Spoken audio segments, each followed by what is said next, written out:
बेटे बहू के पास रहने बिल्कुल नहीं जाना, क्योंकि कमाने वाली बहू को बुजुर्ग सास बिल्कुल अच्छी नहीं लगती। मम्मी, आप हमारे साथ बेंगलोर चलो।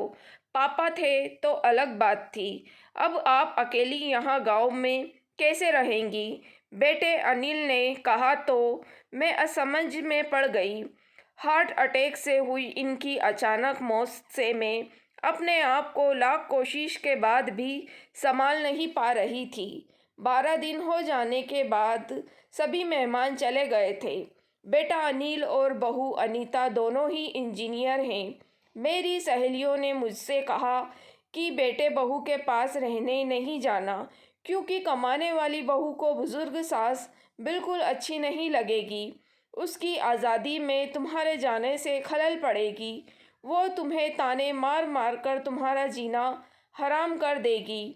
वैसे भी भाई साहब ने जीते जी ही पूरी संपत्ति बेटे के नाम कर दी थी।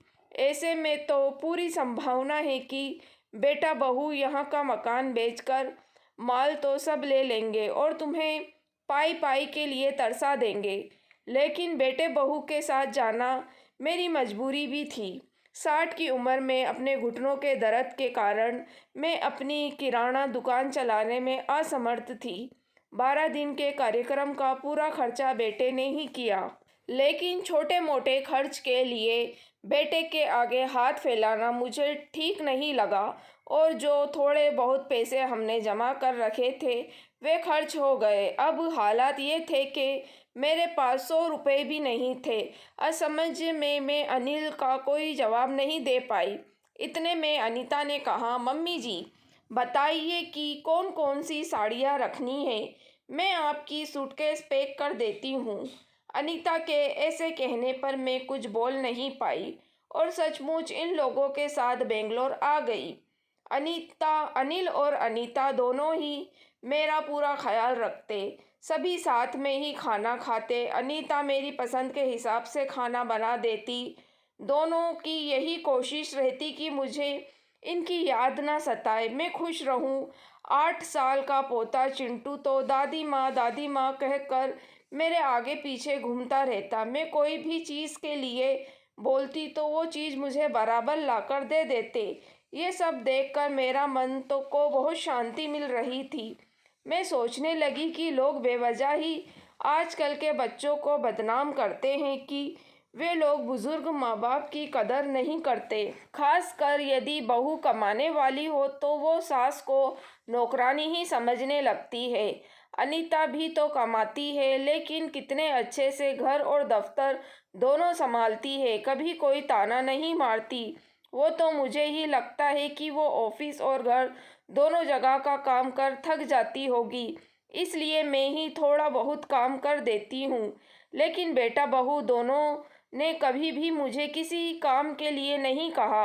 1 महीना कैसे बीत गया पता ही नहीं चला। आज सब ने बाहर घूमने का कार्यक्रम बनाया।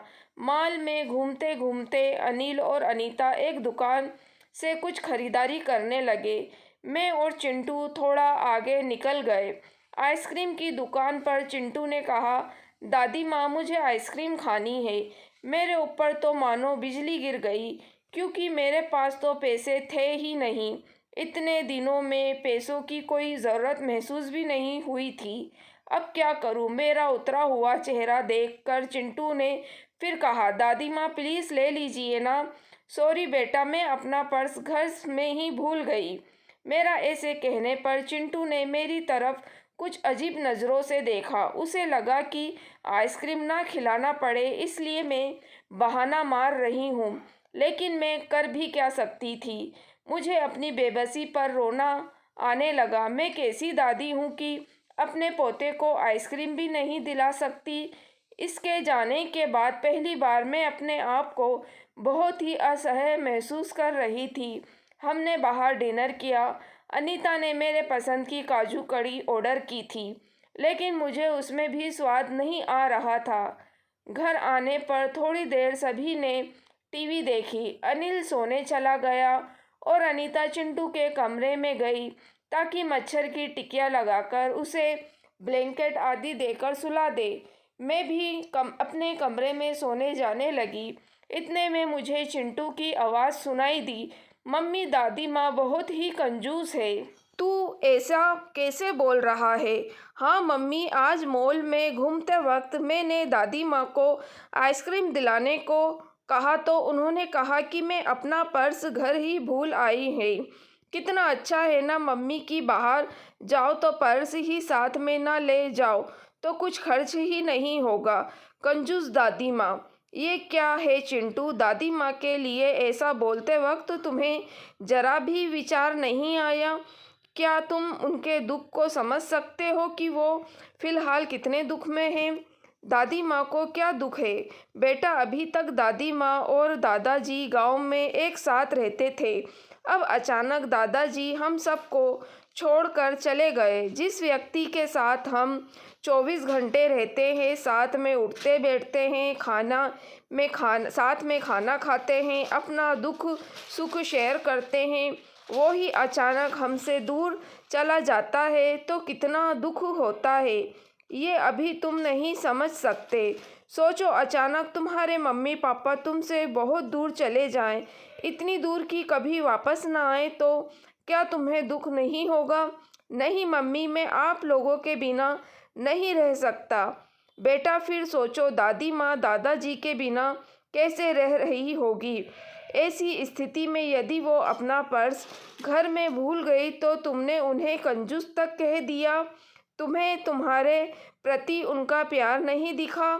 जब भी तुम्हें स्कूल से आने में 5 मिनट 10 मिनट की भी देरी हो जाती तो वो लगातार बालकनी में खड़े होकर तुम्हारा रास्ता देखती रहती हैं। उस दिन उनके घुटनों में बहुत दर्द होने के बावजूद तुम्हारे कहने पर उन्होंने तुम्हारी पसंदीदा मेथी मटर मलाई बनाई थी। इसलिए बेटा, किसी के लिए कोई भी राय बनाने से पहले उस व्यक्ति के दृष्टिकोण से भी सोचना चाहिए। Sorry mummy. ये वार्तालाप सुनकर मुझे अपनी बहू पर बहुत गर्व हुआ। उसकी जगह यदि मैं होती तो शायद मैं भी अपने बेटे को इतने अच्छे से नहीं समझा पाती। सुबह अनिल ऑफिस चला गया और चिंटू स्कूल। अनीता ऑफिस जाते जाते मेरे हाथ में कुछ रुपए देने लगी। ये क्यों बहू? मुझे पैसों का क्या काम है? मम्मी जी, इंसान को पैसों का काम कब पड़ जाए कह नहीं सकते। आप मंदिर जाती हैं, कभी दान दक्षिणा चढ़ा दीजिए, कभी चिंटू को कोई चीज़ लिए जिद करने पर उसे वो चीज़ लेकर दे दीजिए। लेकिन बहू, मम्मी जी, यदि आप यह पैसे अनिल आपको देता तो क्या आप मना करती? नहीं ना, आपकी बहू भी कमाती है तो फिर आप अपनी बहू से पैसे क्यों नहीं ले सकती? अनीता की बात सुनकर खुशी के मारे मेरी आंखों में पानी आ गया। जो बात मेरा बेटा भी समझ ना सका वो बात मेरी बहू ने समझ ली थी। मैं ईश्वर से प्रार्थना करने लगी कि मेरी जैसी बहू वो सबको दे। लोग बेवजह ही कुछ कमाने वाली बहुओं के दुर्व्यवहार को देखकर सभी कमाने वाली बहुओं पर लाछन लगाने लगते हैं कि वे तुनक मिजाज और घमंडी होती है, सास ससुर उनको बिल्कुल अच्छे नहीं लगते आदि। कुछ बहुएं अनीता जैसी समझदार सुलझे विचार वाली, बड़ों का सम्मान करने वाली भी होती है। आज अनीता ने कमाने वाली बहुओं के बारे में मेरी आंखों पर पड़ा पर्दा हटा दिया था। दोस्तों, अगर आपको कहानी पसंद आई है तो प्लीज़ आप मेरे चैनल वॉइस ऑफ नीलोफर को सब्सक्राइब ज़रूर कीजिएगा और मेरी वीडियो को लाइक और शेयर भी ज़रूर कीजिएगा। Thank you for watching.